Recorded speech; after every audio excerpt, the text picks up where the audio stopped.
నమస్కారం. నా పేరు బొబ్బేపల్లి సురేష్ నాయుడు, సర్వేపల్లి నియోజకవర్గ జనసేన పార్టీ సమన్వయకర్త.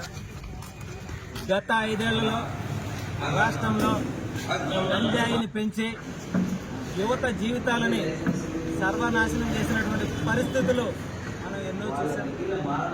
సమాజాన్ని, రాష్ట్రాన్ని, యువతని ఇటు కాకుండా చేసింది గత వైసీపీ ప్రభుత్వం.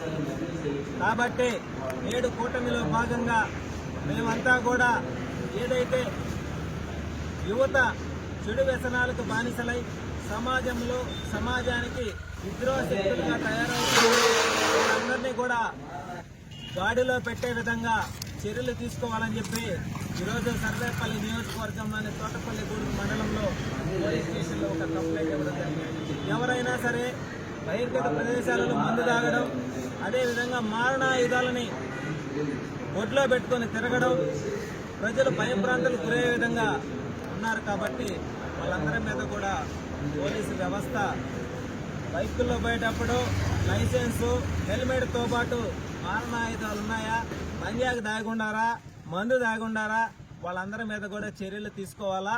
రెండో వ్యక్తి ఇటువంటి వ్యసనాలకి పాల్పడాలంటే భయభ్రాంతులకు గురయ్యే విధంగా ఉండాలా అని చెప్పి ఈరోజు కంప్లైంట్ ఇచ్చాం. అదేవిధంగా ఏదైతే సర్వేపల్లి నియోజకవర్గంలోని ప్రతి తల్లిదండ్రులను కూడా చేతులు జోడించి నమస్కరించి మేము ఒకటే తెలియజేస్తా ఉన్నాం. మన బిడ్డలు ఏం చేస్తున్నారు, మన బిడ్డలు కాలేజీకి పోతున్నారా, చదువుకుంటున్నారా, సమాజానికి విద్రోహ శక్తులుగా తయారవుతున్నారా, చెడు వ్యసనాలకు బానిసలు అవుతున్నారా అనేటువంటి విషయాన్ని బాధ్యతగా మీరందరూ కూడా గమనించుకొని ఈ సమాజానికి మంచి పౌరులని ఇచ్చి ఈ రాష్ట్రాన్ని, ఈ నియోజకవర్గాన్ని, ఈ దేశాన్ని కాపాడాలని చెప్పి మనస్ఫూర్తిగా చేతులు జోడించి నమస్కరించి కోరుతా ఉన్నాం.